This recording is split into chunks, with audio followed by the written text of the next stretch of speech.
কান চলচ্চিত্র উৎসবে দেশকে গর্বিত করেছেন ভারতের দুই কন্যা অনুসুয়া সেনগুপ্ত ও পায়েল কাপাডিয়া। তাদের সাফল্যের জন্য সোশ্যাল মিডিয়ায় শুভেচ্ছা জানিয়েছেন অনুরাগীরা।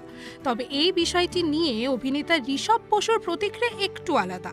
এক সোশ্যাল মিডিয়া পোস্টের মাধ্যমে ঋষভ জানান, আজ যারা বলছেন যোগ্যতার দাম পেয়েছে অনুসুয়া বা পায়েল, তারাই আসলে নতুন শিল্পীদের সঙ্গে কাজ করতে চান না। ঋষভ মনে করেন বাংলায় সেইভাবে উঠতি শিল্পীরা সুযোগ পায় না।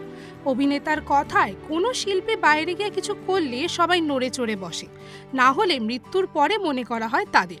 স্বয়ং ঋত্বিক ঘটকের সঙ্গেই এমন হয়েছে, আমরা তো কিছুই না।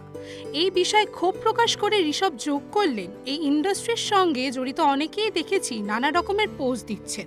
কেউ কেউ লিখছেন বিদেশিরা আমাদের দেশের প্রতিভা চিনতে পারছে, অথচ এদের কাছে নতুন কেউ কাজ চাইলে এরা পাত্তা দেন না। এরা নিজেদের কাজের সঙ্গেও কতটা আপোষ করেন সেটা আমি নিজে দেখেছি। নিজের ব্যক্তিগত অভিজ্ঞতা থেকে অভিনেতা বলেন, প্রচুর পরিচালক প্রযোজকদের থেকে তাকে শুনতে হয়েছে তার শেষ ছবি ভটভটি তেমন সাফল্য অর্জন করেনি, তাই তাকে নিয়ে ছবি করায় ঝুঁকি রয়েছে। কিন্তু ঋষভ জানান, ছবি না চলার দায়িত্ব তার নয়, উল্টে তাকে শুনতে হয়েছে তুই খুব ভালো অভিনয় করিস, কিন্তু তোকে নিয়ে চ্যানেল পয়সা দেবে না। এই রকম আরও নতুন নতুন ভিডিওস দেখার জন্য নজর রাখুন আমাদের চ্যানেলে ও পাশে থাকা বেল আইকনটি ক্লিক করতে ভুলবেন না।